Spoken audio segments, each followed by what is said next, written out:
Hello there, Libra. My name's Frankie. I'm a clairvoyant, clairaudient medium, and an empath.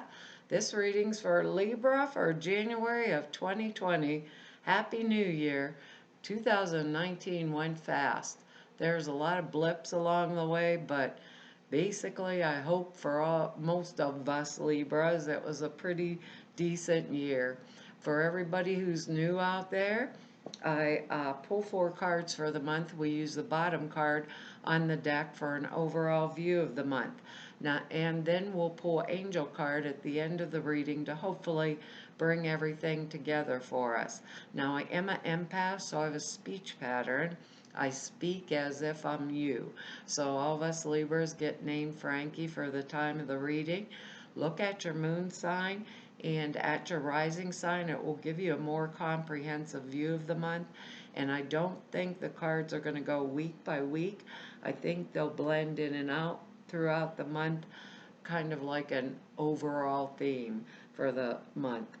I have a short message for us, and it's a little bit crazy. It's like straighten it out, or like get everything organized, get it together. So because it's like important, get everything in its right place ahead of time so that I'm clearing the area.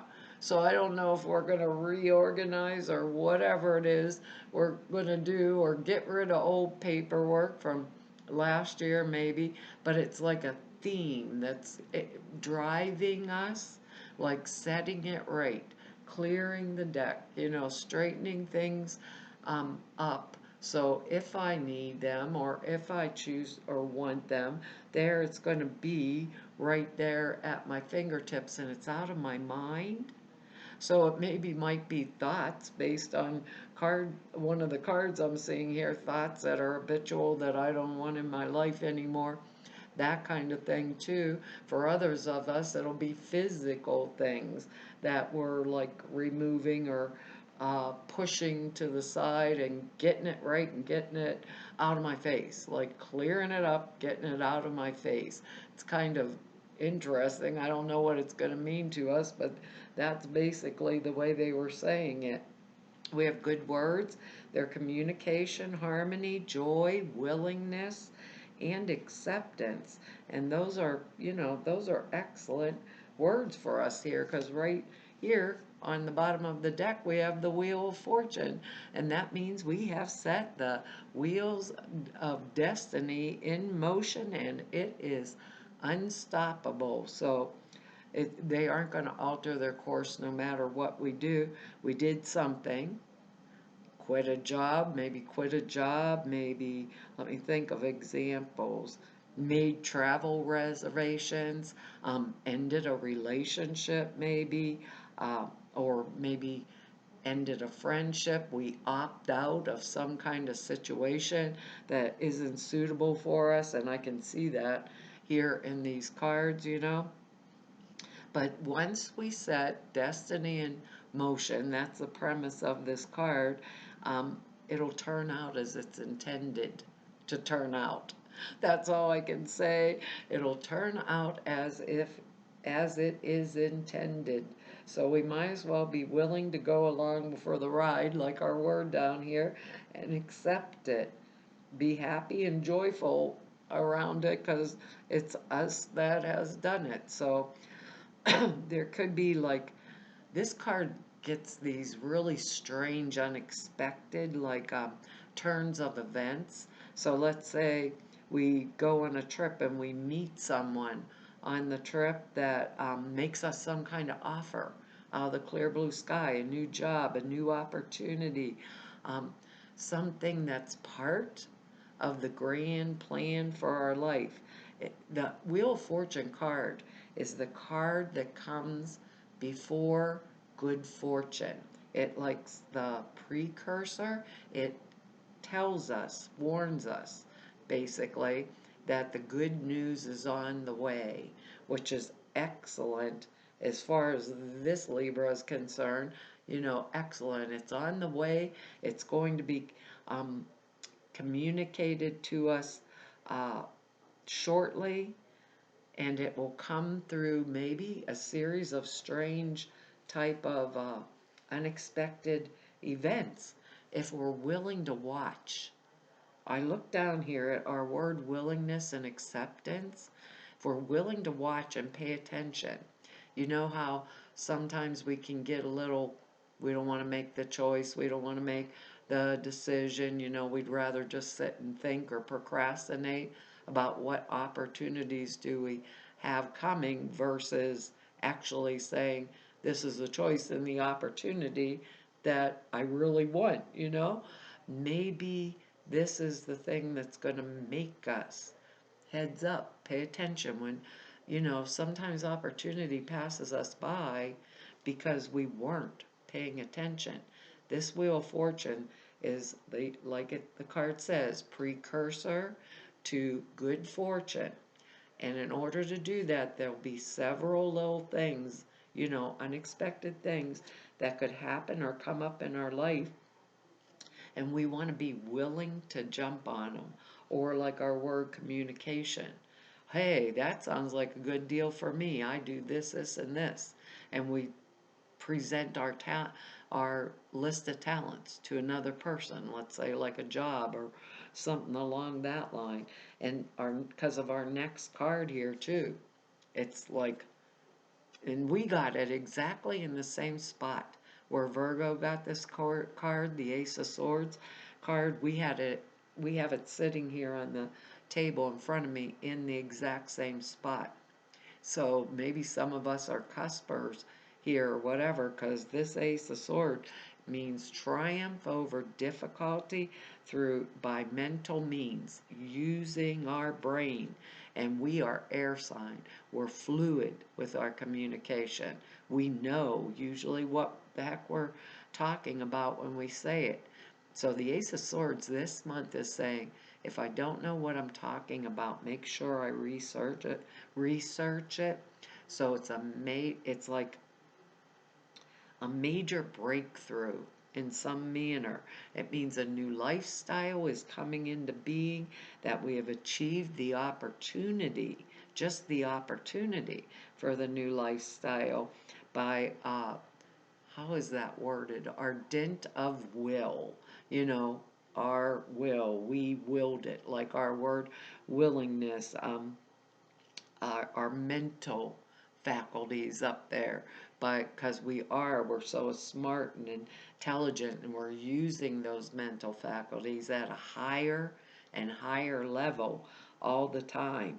So because of that, we would get prosperity with this particular ace. Prosperity, I'm trying to think, new development, prosperity, uh, especially like if it's in something that we're trying to develop spiritually. It can mean spiritual growth, and that all comes because of the Ace of Swords, and it brings a new direction in our life. So there could have been a birth. Now all aces can be birth of a child, or maybe I find out, for those of us that want to be pregnant, maybe I find out the doctor communicates to me and says, guess what, Libra? You're pregnant. Woohoo! That it can, all of them can. So you know what to do, Libra, if it's not birth of a child you're looking for, but it can be the birth of an idea, the birth of a new enterprise. And we'd be in a position of power with the possibility of like manifesting our philosophy even in a new, better, different way that maybe we never like thought of before. And also the Ace of Swords energy. Ace of Swords is the ace of truth. So it brings truth to light. Okay? And that is excellent too. So whatever Wheel of Fortune, what we set into motion, right?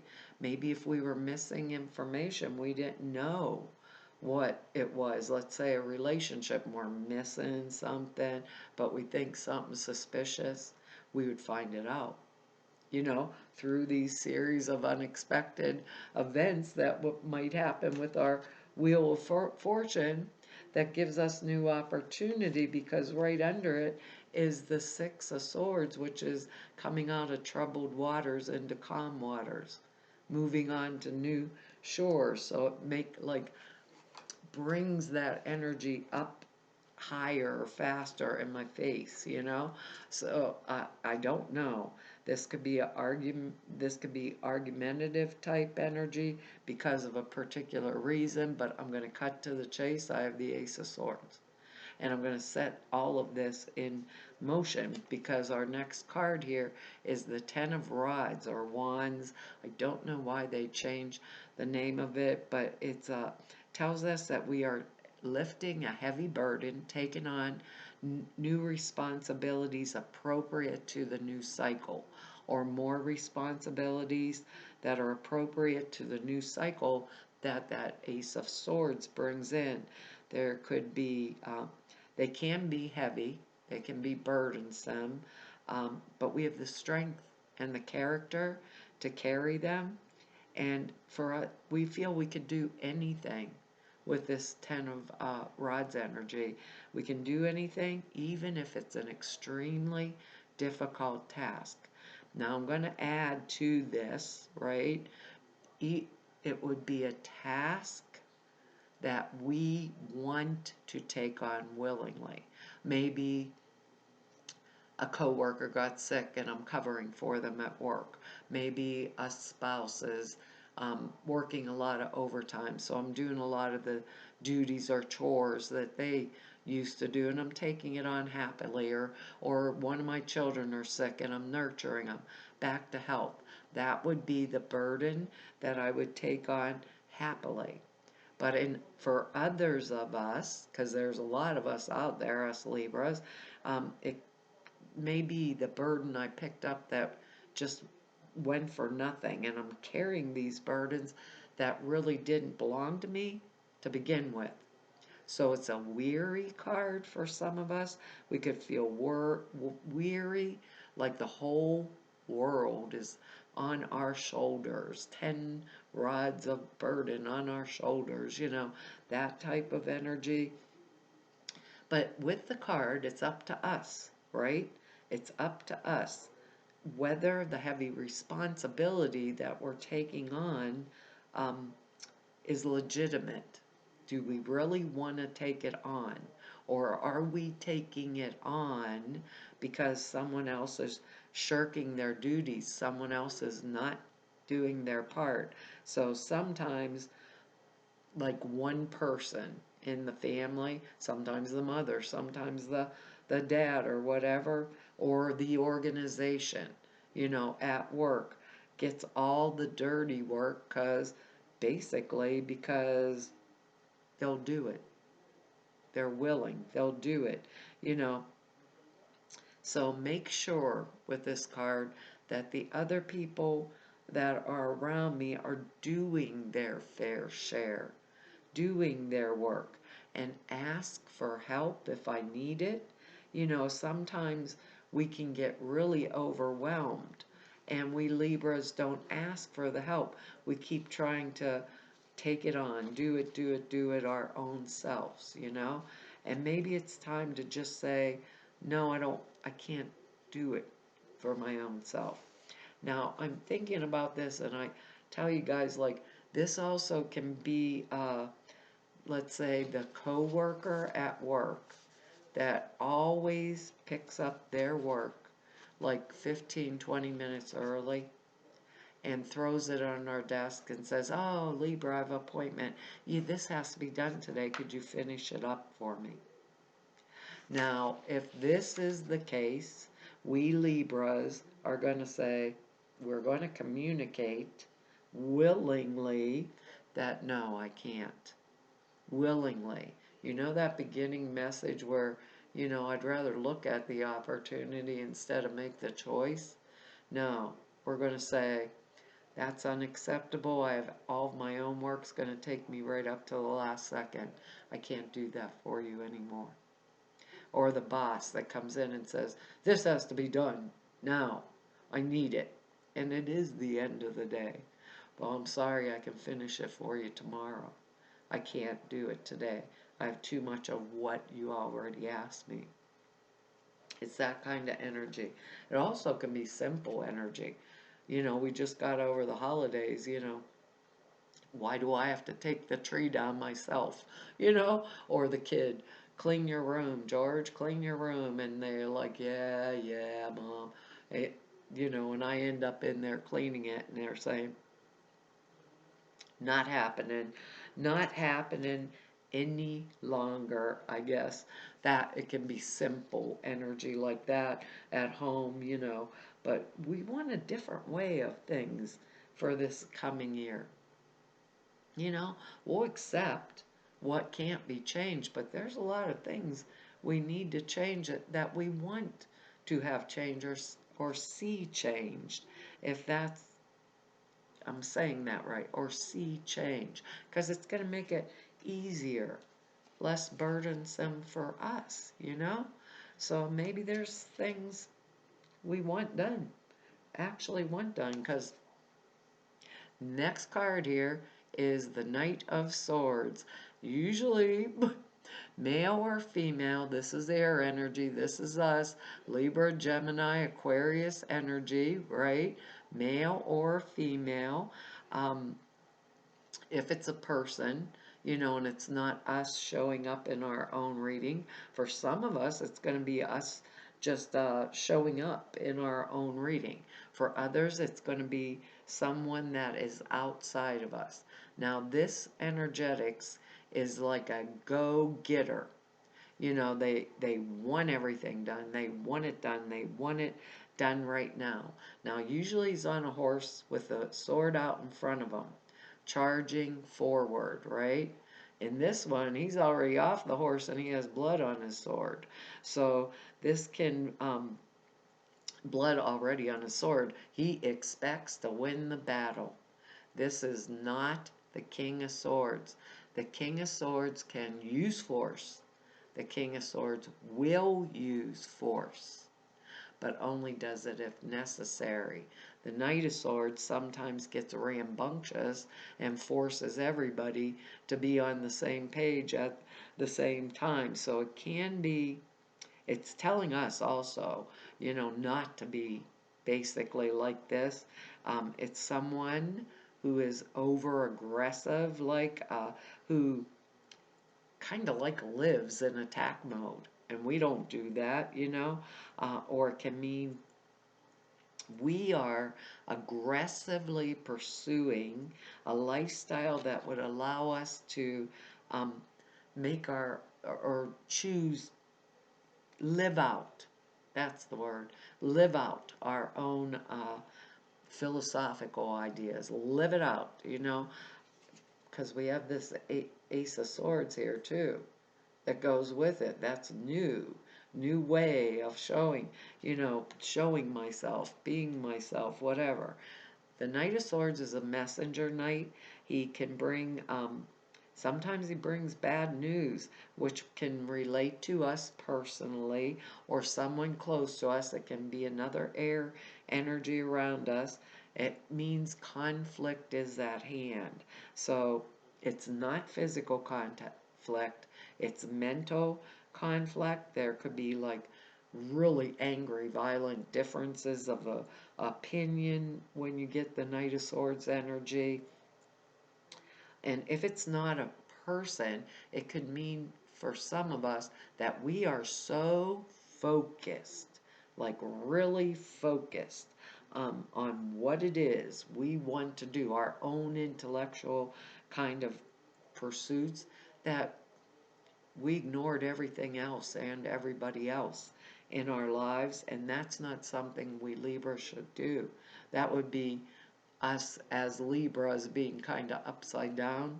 It's not our normal mode of operation. Um, so we don't, when we act like that, being that forceful, right? We get negative feedback, and people are angry with us or they oppose our ideas. Now, the Knight of Swords can be excellent energy if I communicate my ideas and I get everyone on board like my team, right? And we're all on the same page. So we're all going for that one thing. We're all trying to um, bring forward something really good or expanded, that kind of energy. All of us on the same page. We are all, we're going to do it type energy, motivated. The Knight of Swords can motivate people to do things that they really need to do, as a motivating source. Knight of Swords energy also can be that boss that they want some product put out, and at the last second they don't get the component parts in, and so they buy cheaper ones because they'll get there faster, and they put together the project, and the project falls apart after the customer pays for it.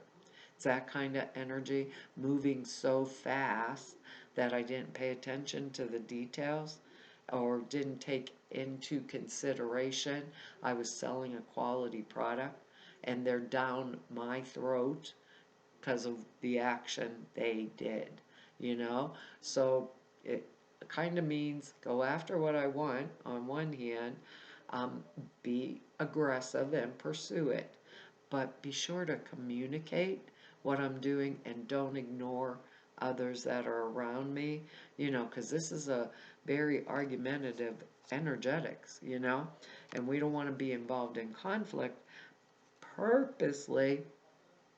Our next card, we want everyone on the same page because our next card is the Tower card, and it doesn't mean, lightning's going to strike and fire is going to burn us down, but what it does mean is it represents catastrophe or um, disruption, adversity that has to be faced in some manner. So, or something in my life that an idea or an old habit I had that I want to throw out the door, and get rid of. It's no longer suitable for me. So it can mean that, but a lot of us don't like change. So anything that upsets our routine, we aren't like really going for it. We like everything nice, harmonious, like our word, joyful and balanced, and everybody's happy.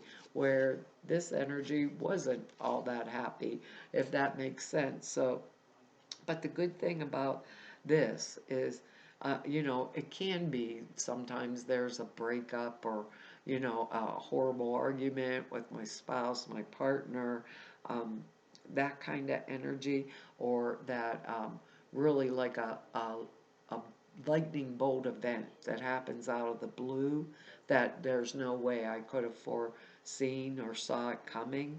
But most of the time, when the Tower comes, if like we got the Tower together with this Knight of Swords energy, right?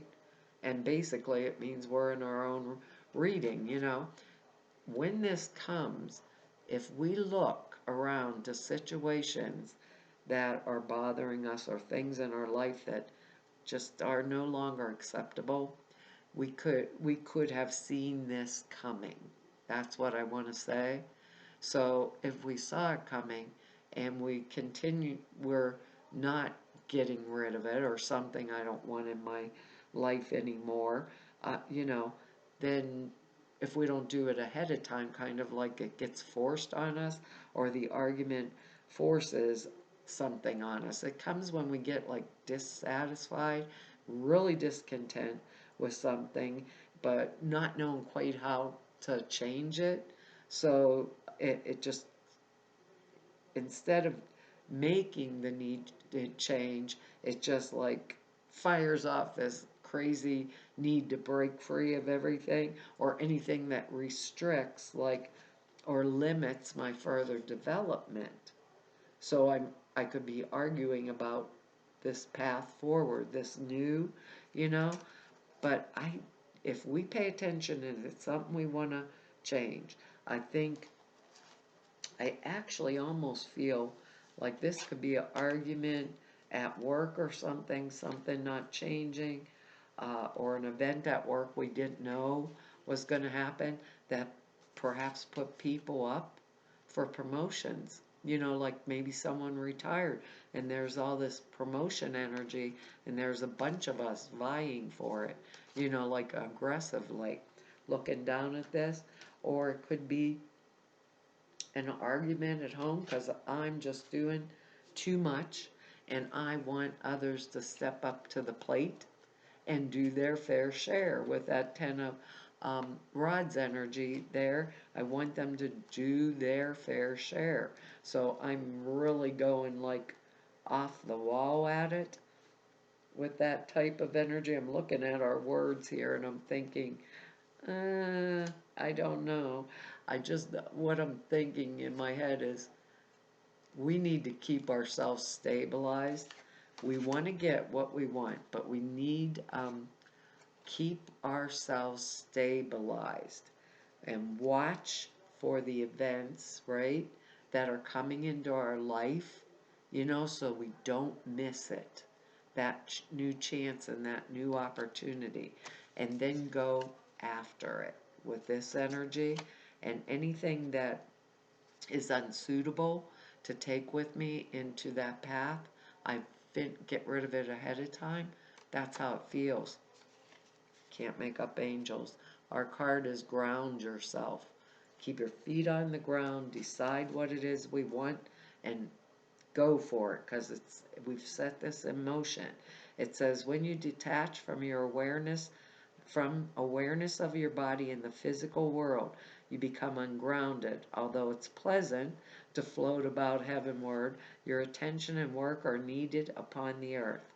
We're helping you balance the spiritual and material so that you can enjoy a fulfilling earthly life. And we're not going to have to beat anybody up to get it. We're just going to go for it. Just make sure we're paying attention, to the people that we love, and we don't get like self-centered because it's so important to us. And this grounding energy will help us stay stabilized. It says this card is a signal that your energy and attention need to be grounded. If you've been feeling spacey, confused, or forgetful, this card speaks to the reason. Ungroundedness means that your attention is directed up too high as if you're not in your body. A balance is needed between focus on spirit, focus on earth. You can ground yourself by walking barefoot on grass or soil, or eating foods from the ground like potatoes, carrots, by rubbing your bare feet, by touching a tree or a plant, or by visualizing roots coming from the bottom of your feet into the earth. Grounding will help you better concentrate and focus and will increase your connection to the angels. It just says spend time gardening, work with flower essence, adjust your diet, other lifestyle habits so that they support your mental, physical awareness. Make sure the words you speak or write are practical, grounded, and understandable and not aggressive. Be down to earth and authentic in your relationships and send love to Mother Earth. I think we are starting a new path. We have to be willing to watch for the signs and take the guidance as it's given to us and then go for it, but without forgetting, because that could cause this tower event, forgetting there are others in our life, for us that have others that maybe depend on us, that need us too. That kind of energetics. Well, Libra, that's our reading for this month. I want to tell you all thank you for your likes, shares, subscribes, and for your comments. I read each and every one of them. I really appreciate them. If anybody wants to know more about me or neb about me, or if you need to set an appointment with me, all the information's down below the screen over at the website. There's 2 short 5-6 minute videos that are over at the website. One explains the prayer class to you, and the other one explains the sutras. The prayer class I put out there for you, it's 2.5 hours long, and explains how you format prayers, why you format them that way. And the sutras are simple thought forms that you put into a 5-minute meditation a day that enhance the clear perceptions dramatically, and we all need that right now in this kind of climate in the world, right? And to everybody I've met, they're over at the website. Everybody I've met through 3 whole years of doing YouTubes, and all of you I've met through 31 years of doing this work, I want to tell you all, it's been an honor, privilege, and a pleasure and joy to serve you, and I will hopefully see you back here next month. Bye-bye.